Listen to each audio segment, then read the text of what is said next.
Students अस्सलाम वालेकुम। Dear students अस्सलाम वालेकुम। आज का हमारा टॉपिक है साइटोप्लाज्म। साइटो मतलब के सेल एंड प्लाज्म मतलब के फ्लूइड। साइटोप्लाज्म फ्लूइड और सेल्स के दरमियान मतलब कि लिक्विड और थोड़ा थिकी मैस से बना होता है।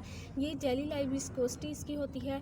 ये ज़्यादा पतला नहीं होता है। ये फ्लूइड और लिक्विड का तो बना ही होता है, लेकिन इसकी जो विस्कोसिटी होती है वो गाढ़ी होती है, इसलिए हम इसे साइटोप्लाज्म बोलते हैं। तो ये आगे हम साइटोप्लाज्म की डेफिनेशन को डिस्कस करते हैं। It is a gelatinous liquid that fills inside cell. ये जेलेटिनस टाइप लिक्विड है जो सेल के अंदर प्रेजेंट होता है और कंपोज होता है। इसमें मतलब कि जो साइटोप्लाज्म होता है वो पानी पर भी मुश्तमिल होता है। उसके अंदर पानी होता है, साल्ट, ऑर्गेनिक कंपाउंड्स और various essential enzyme also present in the cytoplasm. That's बहुत से इंपॉर्टेंट केमिकल्स भी साइटोप्लाज्म के अंदर ही प्रेजेंट होते हैं, जो क्या काम करते हैं, वो साइटोप्लाज्म में जितने भी ऑर्गेनेल्स हैं उनको प्रॉपर फंक्शनिंग के लिए हेल्प आउट करते हैं। साइटोप्लाज्म के अंदर बहुत सारी ऑर्गेनेल्स प्रेजेंट होती हैं।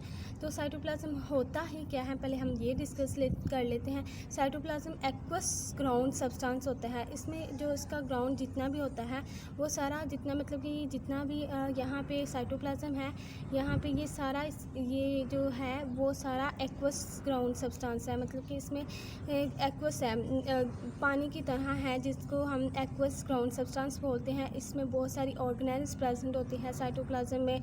और ये क्या कहते हैं, इनमें ये कंटेन होता है, इसके पास एनक्लेजन्स होती है, मतलब कि बायोकेमिकल्स प्रोसेस, मतलब मैंने पहले है बायोकेमिकल्स प्रोसेस में आ जाता है। Protein, pigments, lipids, carbohydrate, waste material is also present in the cytoplasm.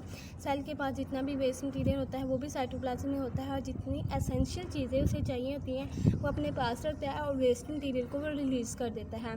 तो जो हम आगे बोलते हैं कि साइटोप्लाज्म का जो सोल्यूबल पार्ट होता है हम उसे साइटोसोल बोलते हैं। और साइटोसोल किस चीज़ से बना होता है, 90% उसके पास पानी होता है। और स्मॉल मालिक्यूल जब होते हैं उसे हम जब 90% पानी होगा और साथ उसमें स्मॉल मालिक्यूल्स होंगे तो हम उसे ट्रू सोल्यूशन बोलते हैं। ट्रू सोल्यूशन वो उस सोल्यूशन को बोला जाता है जिसमें सोल्यूबल जो उसमें हमारे पास सल्यूट हो और वो कम्प्लीटली डिज़ोल्व हो जाए सॉल्वेंट में, तो वो क्या होता है, ट्रू सोल्यूशन। एक मतलब कि हमारे पास एक जार है, ठीक है, उसमें पानी है, उसमें हमने शुगर ऐड की है ना, वो कम्प्लीटली सोल्यूबल हो गया, अब हमें कोई शुगर नज़र नहीं आ रही, तो ये क्या बन गया, हमारे पास ट्रू सोल्यूशन बन गया।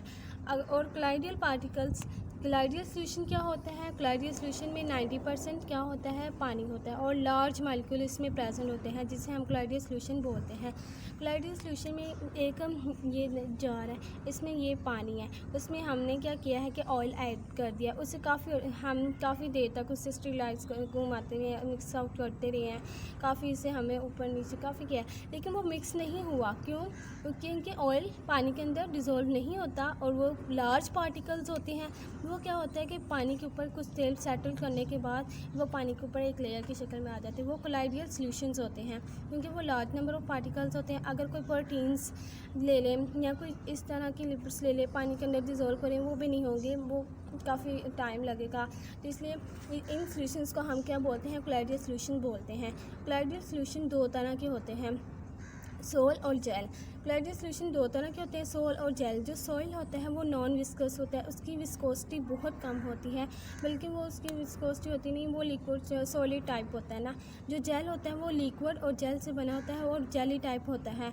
मिसाल ले लें, जेल कोलाइडियल सॉल्यूशंस की एक वार्म वाटर में हम जेलेटिन डालते हैं तो उसमें वो जेल टाइप बन जाता है, तो ये जेल विस्कोसिटी हो जाती है, उसमें गाढ़ापन आ जाता है, और ये जेल उसी को बोलते हैं हम।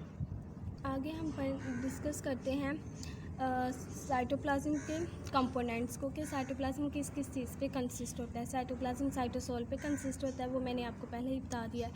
साइटोस्केलेटन प्रेजेंट होती है मोटर प्रोटीन्स के विद मोटर प्रोटीन के साथ, साइटोस्केलेटन साइटोप्लाज्म में प्रेजेंट होती है। माइक्रोट्यूब्यूल्स होती हैं साइटोस्केलेटन में, माइक्रोफिलामेंट्स होते हैं, और उसके बाद साइटोप्लाज्मिक इंक्लूजन मतलब कि बायोकेमिकल्स होते हैं। बायोकेमिकल से मुराद प्रोटीन, पिगमेंट्स होते हैं कलर देने के लिए। साइटोप्लाज्म के मतलब इसकी ऑर्गेनेल्स को उसमें जितनी भी चीज़ें होती हैं उन सब के पिगमेंट्स क्या करते हैं, कलर देते हैं।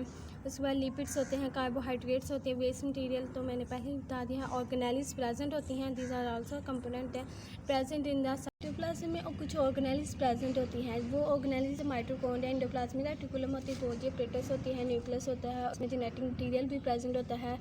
मतलब कि प्रोकैरियोटिक जो सेल्स होते हैं उनमें जो जेनेटिक मटेरियल होता है वो न्यूक्लियर मेम्ब्रेन में बाउंडेड नहीं होता, वो सेपरेटली ही साइटोप्लाज्म के अंदर ही हो जाता है, वो अलहदा नहीं होता। लेकिन यूकैरियोट्स में क्या होता है कि साइटोप्लाज्म का जो जेनेटिक मटेरियल होता है ना सेल का, वो एक न्यूक्लियर मेम्ब्रेन के अंदर ही क्लोज होता है।